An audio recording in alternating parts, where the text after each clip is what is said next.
Evening guys, आज हम लोग आ चुके हैं रतन महल वृक्ष अभयारण्य। वहाँ पे है नलदा, वहाँ पे वाटरफॉल भी है और वहाँ पे एक कैंप साइड है वहाँ पे। और कैंप साइड में हम एक बार घूमे भी थे, इसमें बहुत अच्छे सारे चीज है। और अभी हम लोग यहाँ पे आपको सब कुछ बताएंगे। ये रहा घर।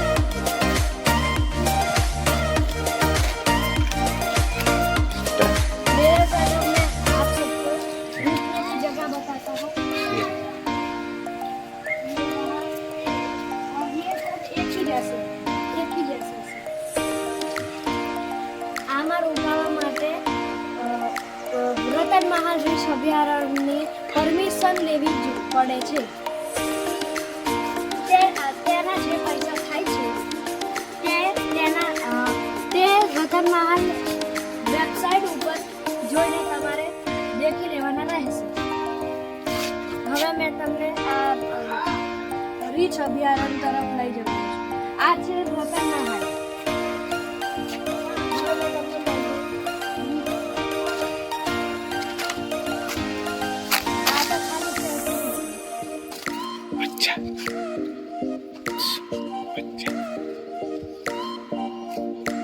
આ રીચ છે, આટલા મોટા જંગલમાં જોવા મળે છે અને તેના બચ્ચા ક્યારેક જોવા મળે છે।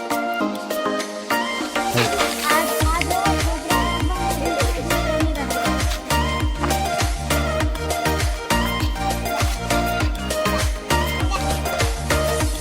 દોસ્તો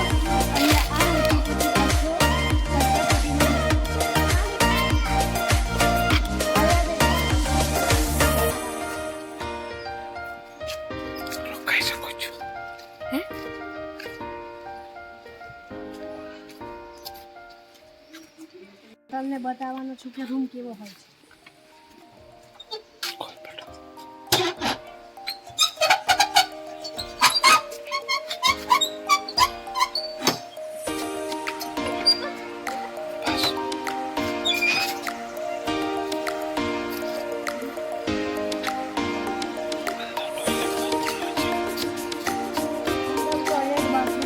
આ રૂમમાં તમને રોકાવાની જગ્યા મળી જાય છે।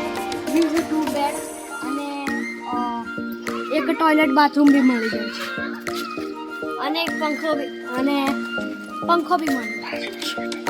પાણીની સુવિધા બી રહી છે। હવે તમને અહીંયા જમવાનું કેવું મળે છે તે બતાવીશ। અહીંયા નાસ્તો, ચા, કોફી, પૌવા, ભજીયા અને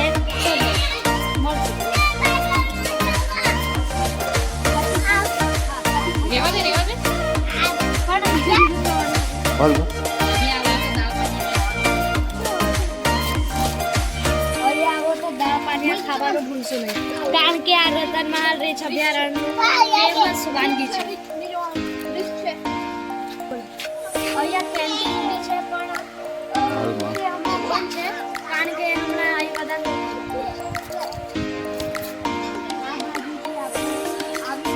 અને આ સાઈડ રોડ તરફ જવાનો રસ્તો છે અને આ સાઈડ જમવાની વ્યવસ્થા છે।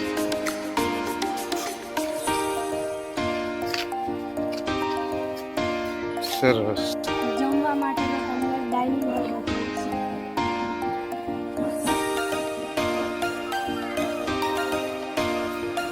એટલે આપણે રસોડામાં આવી ચૂક્યા છીએ। પ્રવાસીઓ આવે ને તો દાળ પાણી ખાવાનું ભૂલતા નથી। અહીંયા દાળ પાણી બની રહ્યા છે, મસાલો બનાવવાનો મસાલો બનાવવામાં આવી રહ્યો છે।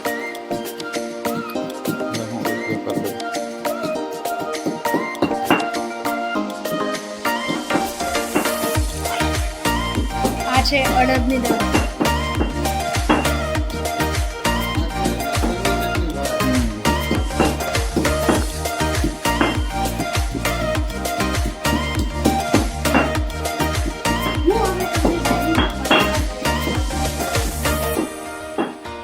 આવી રીતે છે અહીંયા ખૂબ જ મસ્ત ટેબલ છે। મસ્ત નેચરલ ચેર છે અને અહીંયા આપણે પાણીનો વ્યૂ બી દેખી શકીએ છીએ.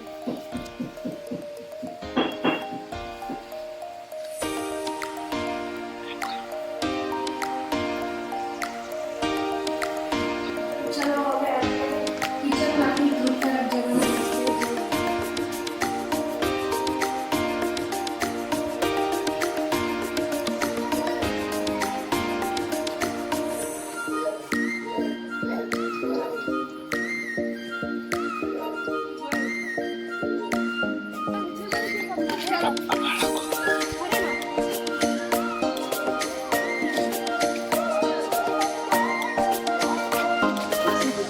यहाँ पे हम अभी जा रहे हैं उस तरफ. यहाँ पे इतना ज़्यादा अच्छा नेचर है.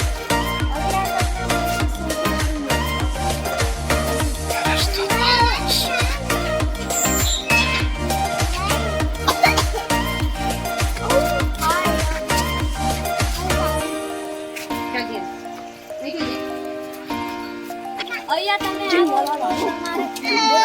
आप અહીંયા તમે આવો તો તમારે અહીંયા કચરો ફેંકવાનો હોય કારણ કે અહીંયા નો પ્લાસ્ટિક ઝોન છે.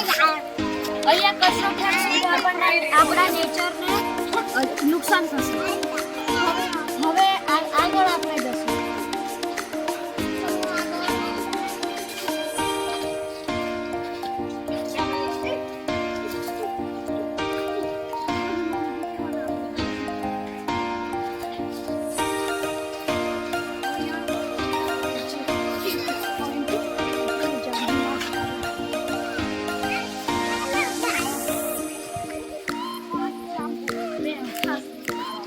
અહીંયા વાંસના ઝાડ ખૂબ જ જોવા મળે છે.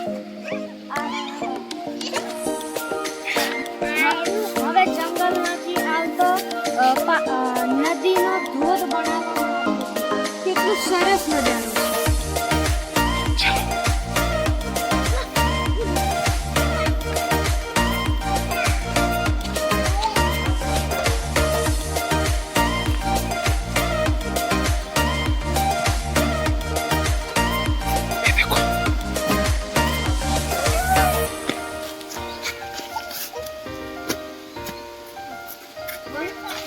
તો અહીંયા કેટલો સુંદર નજારો છે અને બાળકો આનંદ ઉઠાવી રહ્યા છે. અહીંયા પાણી બિલકુલ ક્લીન છે.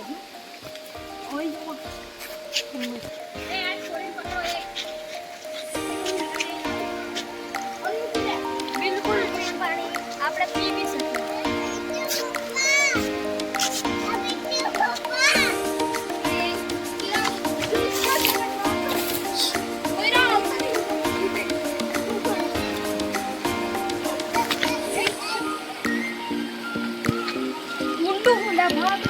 હવે અહીંયા કેટલો સુંદર નજારો છે. કેટલું પાણીનો આટલો મસ્ત પ્રવાહ જઈ રહ્યો છે અને મેં તો આની અંદર પાણી પીવું બી છે. આનું પાણી બેસ્ટ પાણી નેચરલ.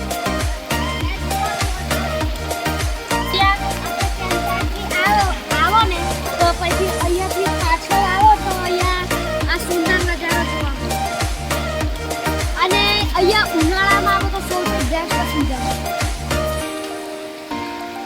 ચોમાસામાં અહીંયા ભીડ વધારે હોય છે પણ આ વખતે રાજ્ય સરકારે બંધ રાખ્યું.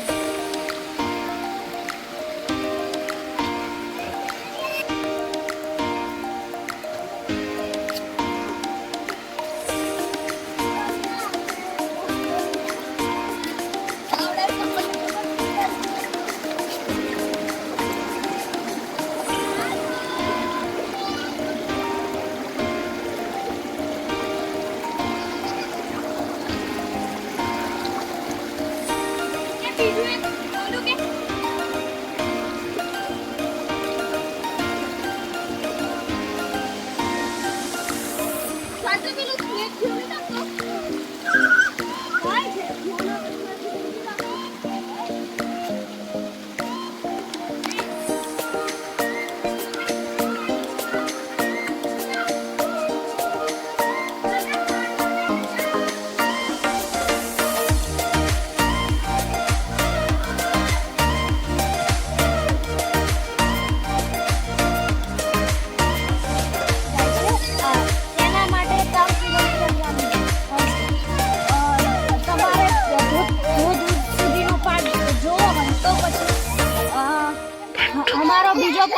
એ